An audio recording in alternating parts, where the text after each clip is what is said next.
author of more than 30 books and more than 80 articles on leadership and organizational effectiveness. Now, to put that in a Texan context, that's about as many books as Willie Nelson has released albums. Um, our guest today is none other than Dr. Doug Reeves. Dr. Reeves, thank you so much for joining us today at Think, Pair, Share. It's my great pleasure. Thanks for having me. That's a lot of books. Willie Nelson is a god in Texas. I have a feeling that if I were to say that in an ice house, you would hear nothing but the sound of breaking long necks. Uh, 30 books. That's an amazing run, and more books coming, I suspect. Yes, sir. I've always got new things in the work. Um, I just finished releasing this year a book called Achieving Equity and Excellence. And it's really based upon the accumulation of research. When you and I first met, you mentioned a couple of decades ago, I was kind of a voice in the wilderness on high poverty, high achieving schools. What this new 2020 book says is that I'm no longer the voice in the wilderness. There are many researchers, Karen Chenoweth leading among them, Heather Zadofsky, Stephen Graham, lots of other scholars who have said the same thing. You can find high achievement in high poverty schools if we adopt some, I think, fairly straightforward practices.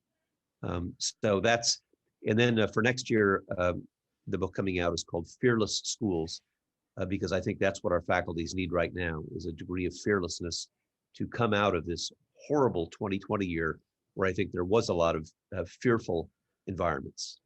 You've been pretty outspoken about student failure rates that we're seeing across the country. And Sharpstown High School and the Houston Independent School District are no different than anybody else. And we're trying really hard to find ways to push against this. And a lot of it has to do, frankly, with massive absences. I mean, we're seeing attendance rates have plummeted.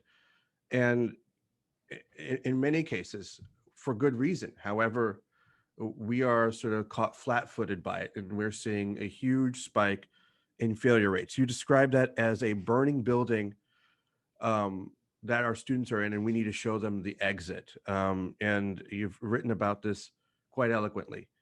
What do we need to do as a country right now to sort of stop this bleeding so that we can at least guarantee that our grading and record-keeping policies don't doom students, especially those that are in high school that are accumulating credits for graduation? Well, I think the first thing that we need to do is to acknowledge that high school failure is not a one-year issue. It's a 50-year issue. When students don't finish high school, the unemployment rate skyrockets to more than 50%, higher levels of poverty, higher levels of healthcare needs, higher levels of involvement in the criminal justice system.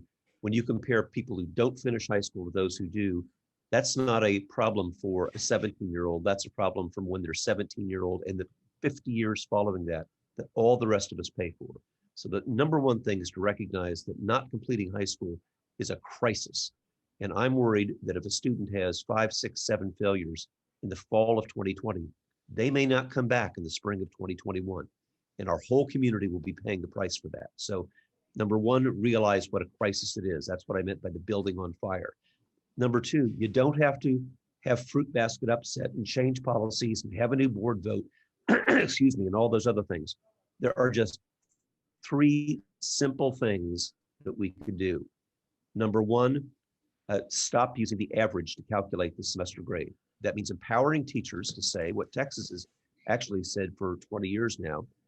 The way to evaluate students is not on compliance, but based upon their proficiency against a standard. And if our teachers can have short, clear assessments that show, I don't care what happened in September and October, it's how you finish that counts. And if they are proficient at my core standards at the end of this semester, then they pass the class. And so we have to stop using the average and stop any automatic failures, where what I've heard teachers around the nation say is, well, I don't know, if they've got 10 absences, that means they have to fail. No, it doesn't. That is a lie. We can still pass them because Texas was one of the first states to adopt standards. And that meant that we evaluate students based on standards, not the average, not compliant. So that's big idea number one. A big idea number two is that If a student is still not proficient, I think we need to allow an alternative to failure, which some districts are calling IP, in progress. And that means if we can get them to come back, not having 5 or 6 failures, but you're in progress right now, and you can demonstrate proficiency in the spring of 2021, then we can pass both the fall semester of 20 and the spring of 2021. And the third and final issue is that we just have to establish that, as I said, and you said in your eloquent introduction, this is not something where we're going to have a 5-year strategic plan, where we're going to have, endless committee meetings and a task force and plead and beg for buy-in. If the building is on fire, you don't have a survey or a focus group to decide whether or not to evacuate the building. You evacuate the darn building. And right now we've got students who, if we don't care of them, it is literally a matter of life and death. If we don't help them graduate from high school, their lifelong unemployment, poverty, healthcare, and criminal justice risks are higher. So I don't know how else to say it. It's on fire. Let's just make the decision and do it. I think that all of us here at Sharpstown are in agreement. And the issue that we're having right now is we've moved the line, and frankly, our line has always been, in my opinion, a particularly compassionate one. And when I say line, I mean the sort of line that we draw between um, what's considered fair and what's considered foul in student performance in a classroom. And so we've really moved that line a great deal. When we have the kinds of absences that we're seeing, we're not even able to gauge.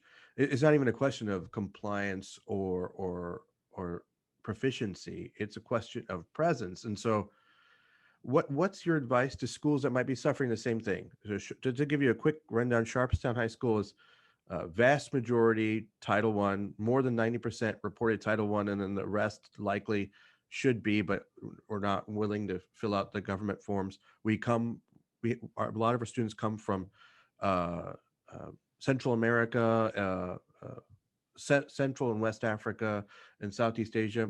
Many of our students are refugees and asylees. We are in the most international neighborhood in the most diverse city in the country, which is hard for people to believe, but it's true. So many languages spoken on a campus, you couldn't get your head around it. And our kids try hard. A lot of them are having to work because their parents are out of work because of this pandemic, and the stories go on and on and on. What Well, are we to do? So at the core of your question is I think something that a lot of people are missing. And that is when students are absent, maybe they're just the lazy adolescent that some people say, or maybe they're working a second shift to put bread on the table because a parent was laid off. Maybe they're caring for 3 younger siblings. And I've worked in situations where the 15-year-old is supervising the 11-year-old who's supervising a 6-year-old who's changing the diapers for a 2-year-old. Sure. And that doesn't mean they're lazy. That just means there's other things going on aside from logging on to class right now. And I think it's incumbent upon us to do that. Now to the heart of your question, what should we do? And this is not my advice, it's rather what I'm seeing around the country. Right before this call, I was with another high school on the East Coast, 100% free and reduced lunch. And as you described, immigrant students, multi-generational poverty, some new arrivals from Central America and elsewhere. They started a program they called Take 5. Because when you look at a high school teacher with 180 kids, it's really impossible to ask me to make 180 home visits. But when they took the entire staff and divided that into the number of students they had, they were just asking every staff member, admin, security, educators, counselors, everybody to take 5 and develop personal relationships. And that included not just calls, but home visits, appropriately, obviously knocking on doors and backing up for social distance. And they went from a 52% failure rate 2 months ago to 17% today.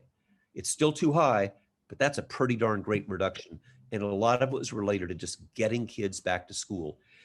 And a lot of kids lost hope. If they got a first quarter grade that says you're failing, and they know that their teacher's going to use the average, then they'll say, hey, why show up? Nothing I do that matters. But if they've got a caring adult who can say, actually, what you do does matter. It's how you finish that counts, not how you started. These solutions aren't perfect, but they're better. just a middle school example. I realize you're a high school, but another high poverty example from the middle part of the United States, again, a high immigrant population, went from in the neighborhood of 50% attendance. Their student population of approximately 750 kids, as of last week, had 3 kids unaccounted for. But it took all kinds of all hands on deck home visits and counselors and security and social workers and faculty and everybody, even the APs and principals were out there on the streets. So it's a crisis, and that's what you got to do in a crisis. I come to this question having known your work on grading practices for a long time, and if I'm doing that work any kind of justice, one of the big takeaways has been a focus on proficiency over compliance. I think that's fair. I hope the question that I have today is related to the sort of sacrosanct way in which teachers often treat grading.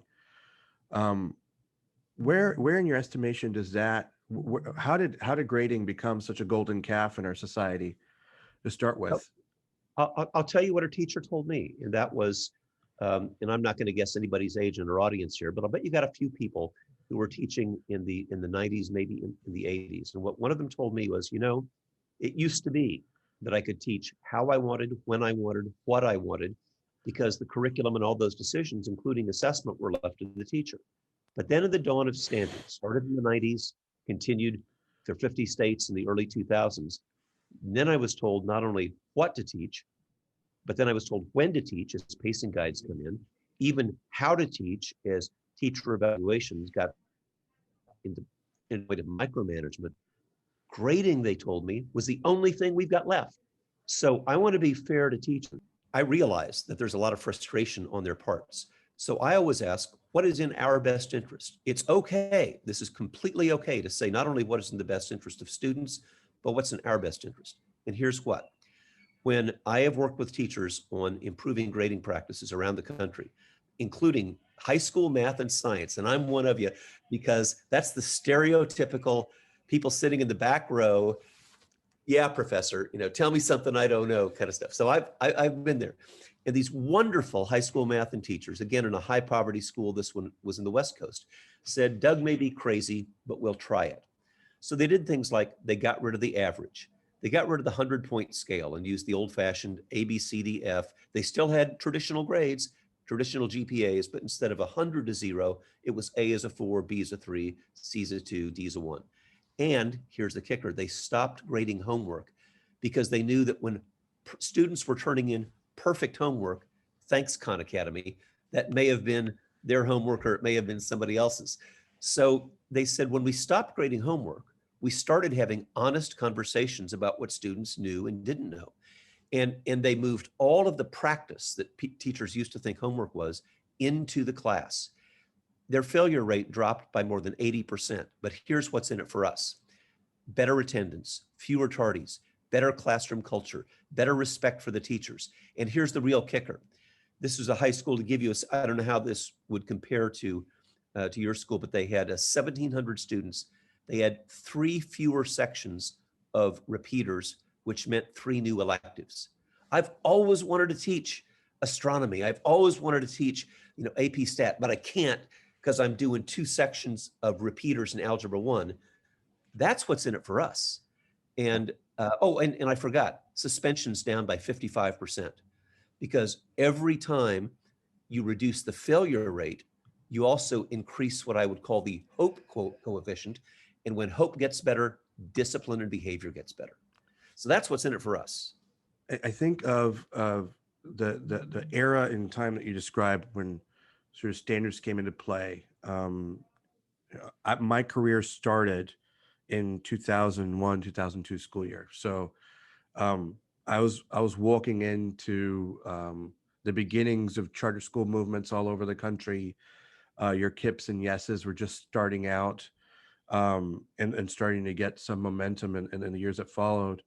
And then the focus on the Common Core nationwide and certainly standards here in Texas just sort of started to ramp up from there and took off.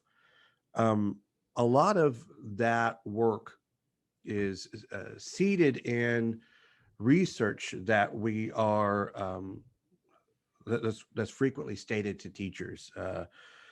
Look, the research states that by imposing these standards, you're going to improve the efficacy of students on these exams, which are in turn based on the same standards that are research based. And we can see based on research that their performance has increased.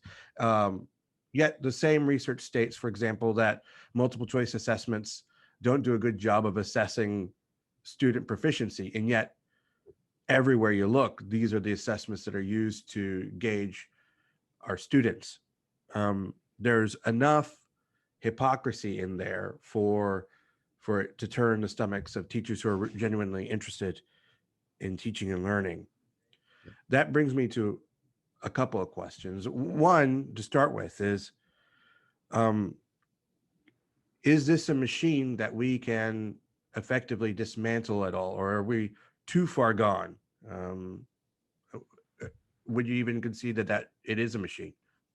I first of all want to tell you it's not as bad as what you said. It's actually worse, because the same toxic practices that we use to evaluate students have now morphed into toxic practices for evaluating teachers and administrators.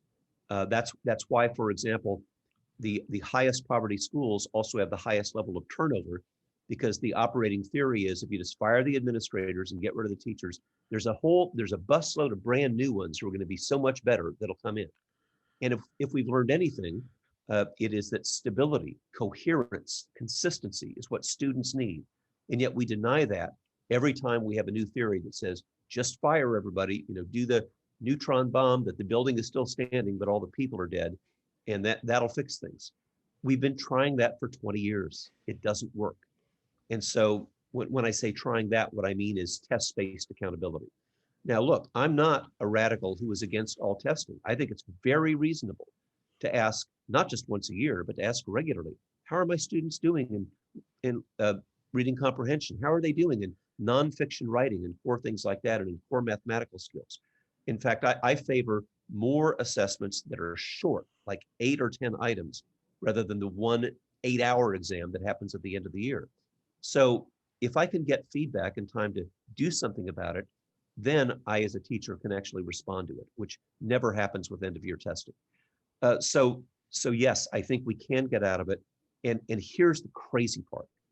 In 2016, Congress came together in a very strong majority to pass the Every Student Succeeds Act.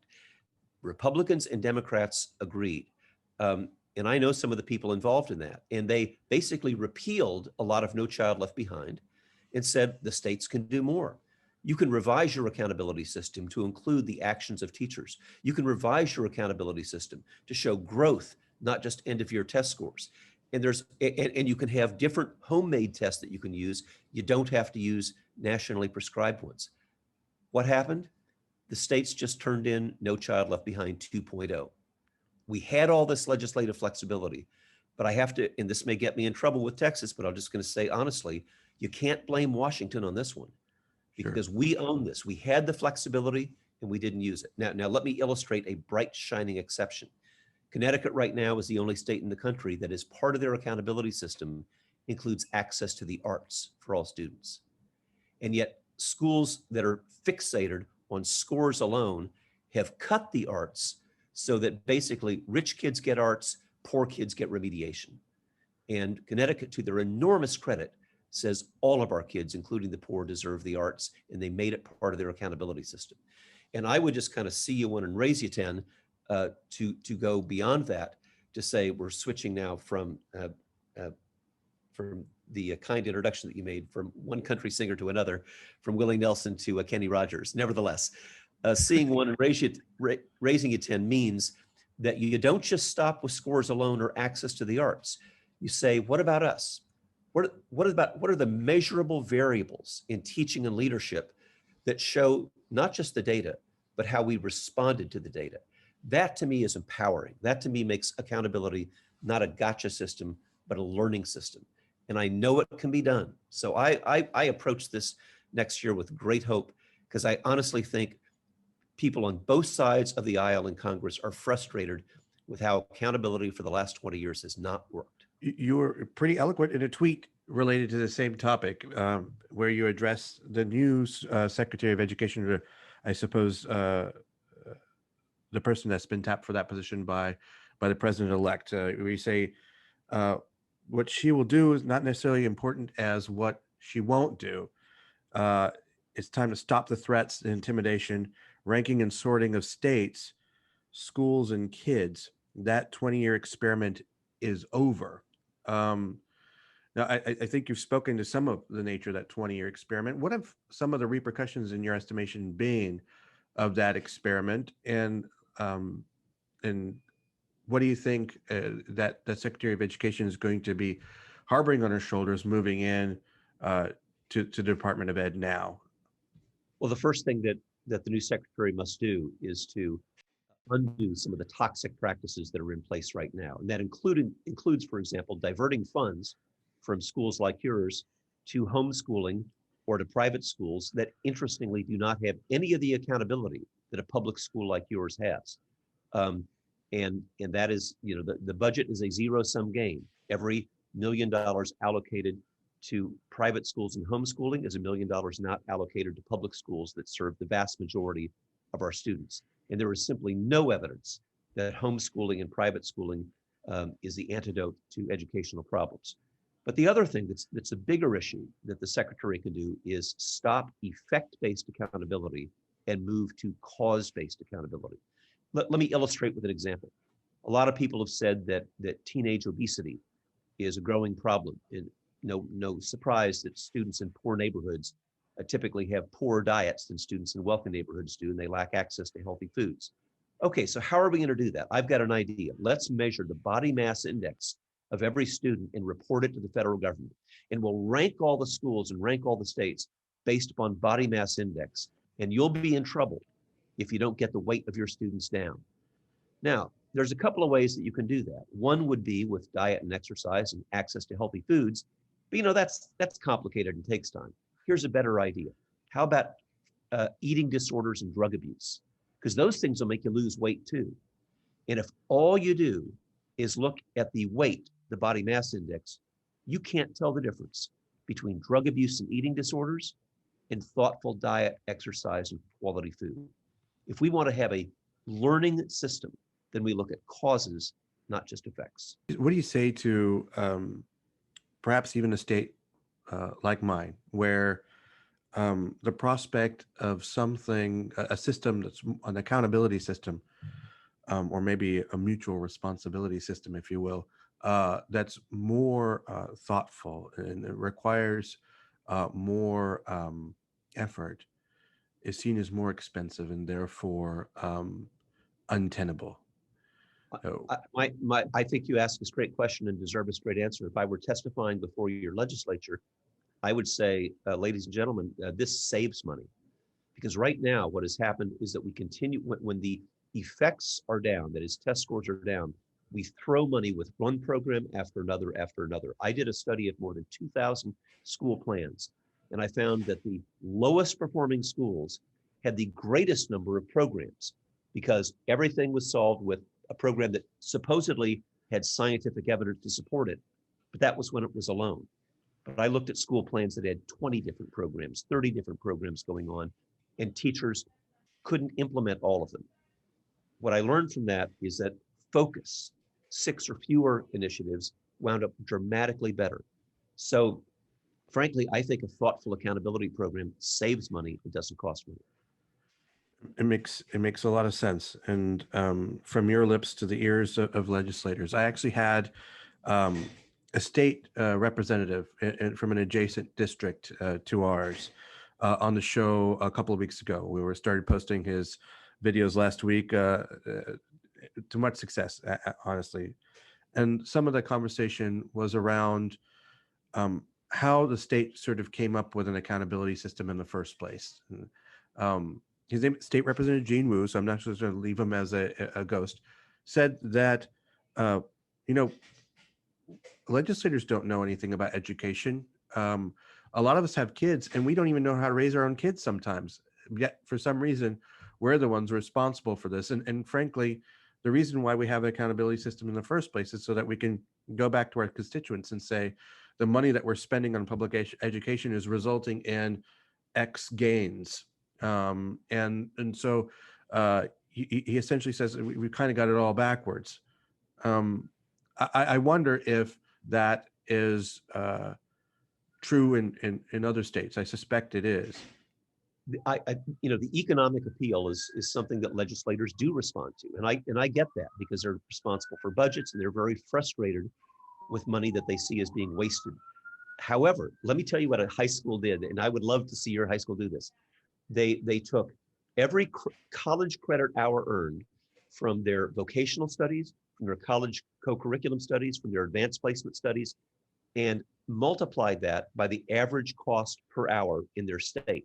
Yes. And they made a giant check about 6 feet wide, presented at a board meeting, paid to the order of the parents of Houston Independent School District, or whatever you want to say, paid to the order of the parents of Sharpstown. And it was a multi-$100,000 check that those teachers had literally saved those parents. And I think that's the kind of thing that gets legislators' attention and gets parents' attention every time they say, oh, gee, this is too expensive. And the other thing, as we said a minute ago, the real impact is that every dropout you avoid, that also saves millions of dollars over the course of time for your community as well. This is a case that's been made for universal pre-K, for example, for untold years. I suspect other states have solved this problem. Texas lags behind in this regard. We don't offer universal pre-K, and the math is clear. But by putting the money in early, we solve a ton of problems in the future that are far more expensive. Yet we continue to. It's one of the highest returns on investment that we have in early childhood education. However, think of the incentives that are out there. Nobody gets rewarded for that. We start testing right now in the regime of grades 3 through 8. So if I've got a crackerjack kindergarten teacher who's really great at helping kids learn to read, I know what I'll do. I'll move her to 3rd grade because that's where the tested is, and I'll move somebody else who's less effective to kindergarten. In other words, we actively undermine early childhood because we fail to include it in our accountability systems. You heard it here first, folks. Dr. Douglas Reeves believes in standardized testing for babies. I was just about to say, please don't conclude that. But again, I think there are ways though to have really good measurements. Instead of, you don't have to test 3-year-olds, but what you do have to do is to make an accountability measure the percentage of our community that we are serving. And that can be in a variety of different ways. But I think access to pre-K and access to kindergarten is as important as access to the arts. And ultimately, if you really care about math and reading scores later on, you'll teach them to read when they're 4 and 5. I can't tell you how much I appreciate this conversation, Dr. Reeves. I want to end our conversation with a question that's just sort of been pestering me on a personal level. We've sort of talked real world for a while now, but this is a bit more esoteric. And that is, I've been thinking about for years now, why is it that education programs and colleges have often fallen into the side of life that we call social sciences?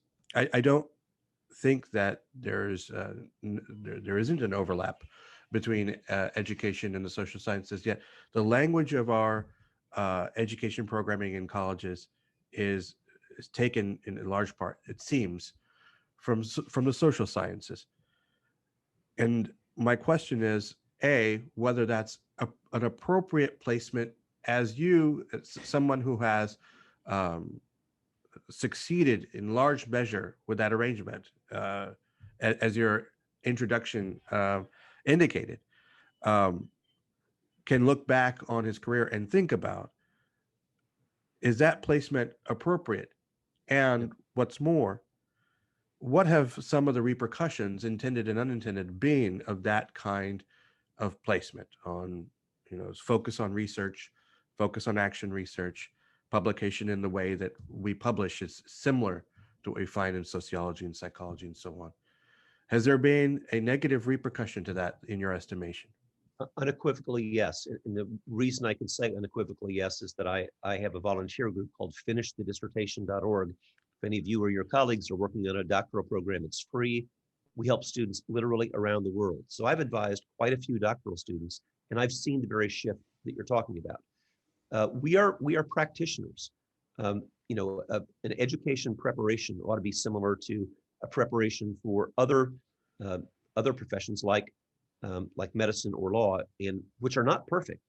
There's a lot of drugs out there. There's a lot of medical procedures out there that don't work, that have to be exposed to evidence in the real world, and then we determine whether they work or not.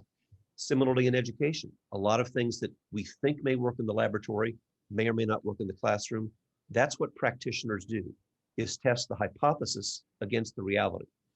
Contrast that to other disciplines in the social sciences that ultimately you ask a senior, what do you know? And the answer may be, well, actually nothing. And the truth is you can't know anything because all truth is relative. Now that may work in the ponderous world of a university campus. But if I've got 35 7-year-olds in front of me that can't read, I'm not interested in saying I can't know truth. I'm interested in things that work with my 35 7-year-olds that are struggling to read. So here's the bright line of demarcation. We've got to be able to say, research isn't perfect. It never is. But research is not perfect in physics, in chemistry, or in medicine. What we can do is consistently say, is this hypothesis true in the real world or not? And when we find it isn't, we stop doing that. When we find that it is, we do more of it. And that ought to be that action, and I'm all in favor of action research, provided we look at the preponderance of the evidence. Just one more footnote to this, so I get off my high horse on research in the universities. I don't want anybody to leave this conversation saying, well, Doug said. There is no perfect study. There is no perfect researcher. I think our standard ought to be what I've called the preponderance of the evidence. So I'm kind of a quantitative researcher, like I told you about those 2000 school plans. And I do multivariate calculus to figure out what works and what doesn't.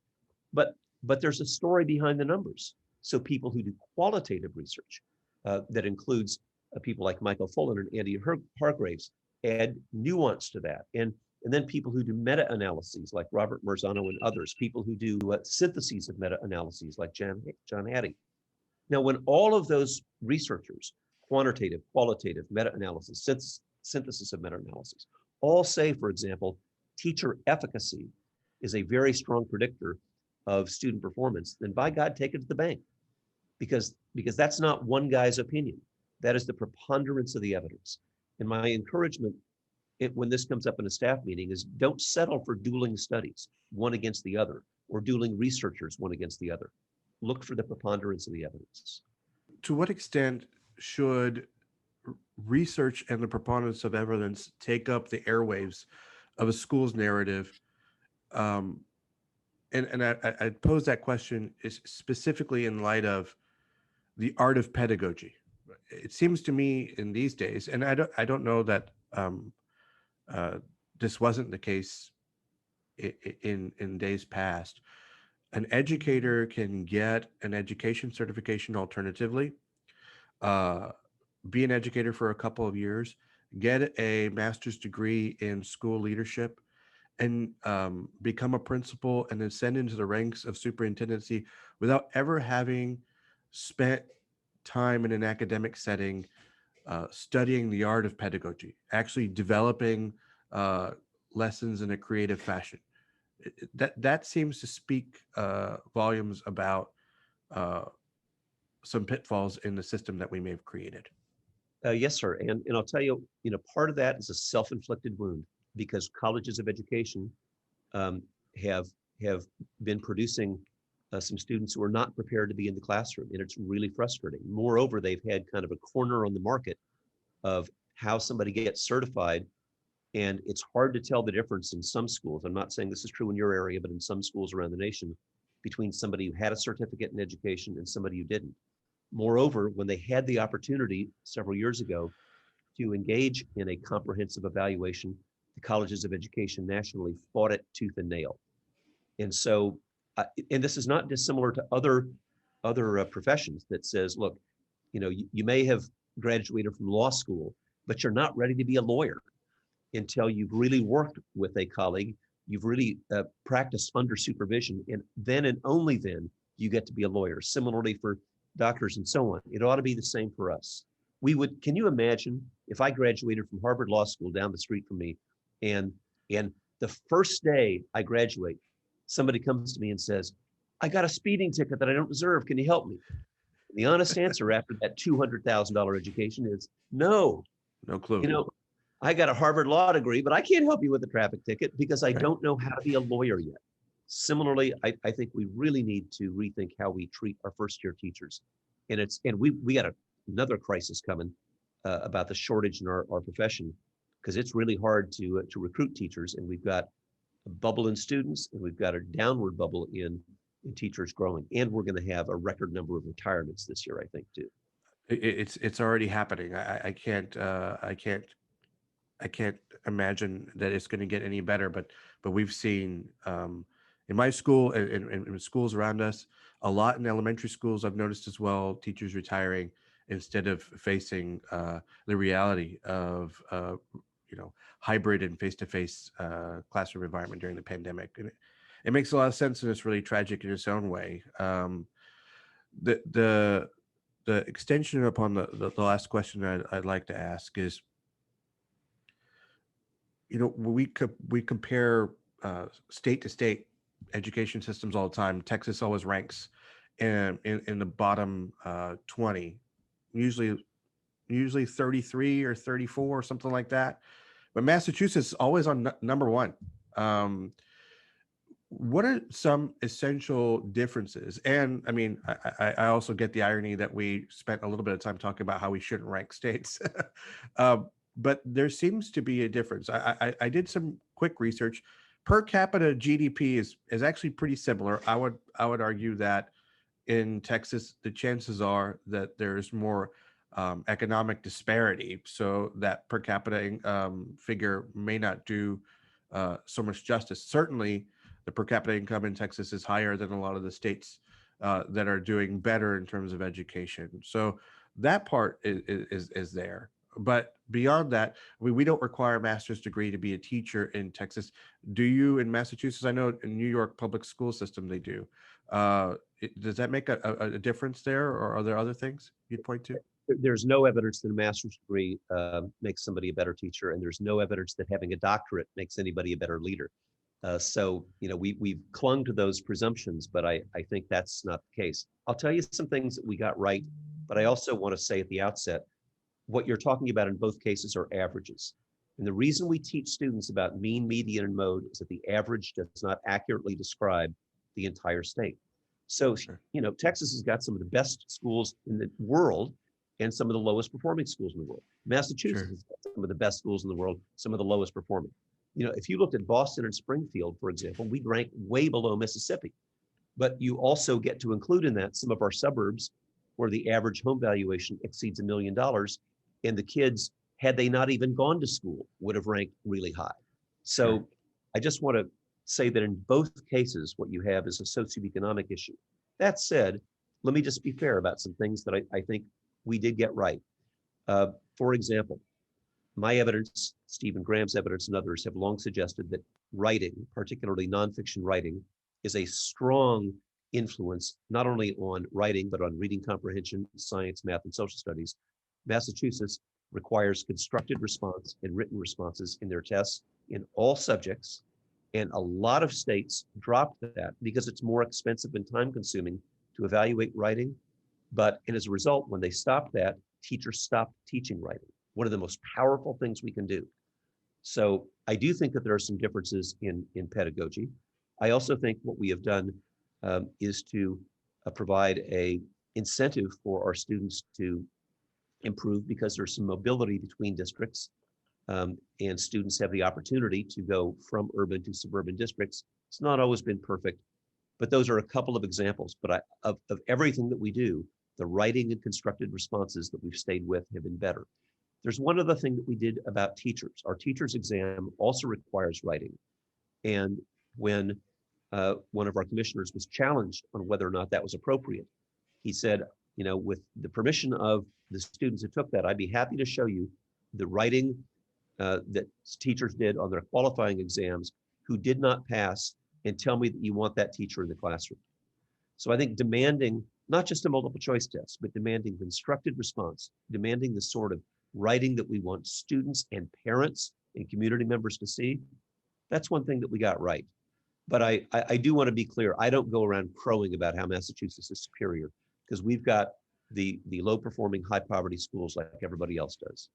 And I will also tell you, here's to our shame, our Boston Globe did a wonderful expose, and we have 16, we have the exam schools like Boston Latin, highest performing high school in the country, that takes the top 1% of students on a single exam.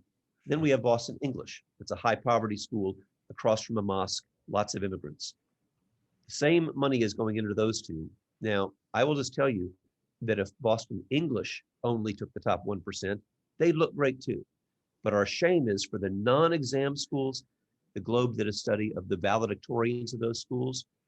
Some of them were homeless, valedictorians, homeless, unemployed, not finishing college, deeply in debt because they thought as a valedictorian, they could do anything that they wanted. 40% wanted to be doctors. None of them even finished pre-med. So I think we've got a lot to learn from excellence elsewhere in the country about honesty and how we portray ourselves. And I hope, without being completely disloyal to my state, I'm trying to be at least even-handed about what we got right, a lot that we get wrong. I think you're loyal to your ideas about averages. And so I appreciate that. And I hope that the people of Massachusetts appreciate that too. I know I do.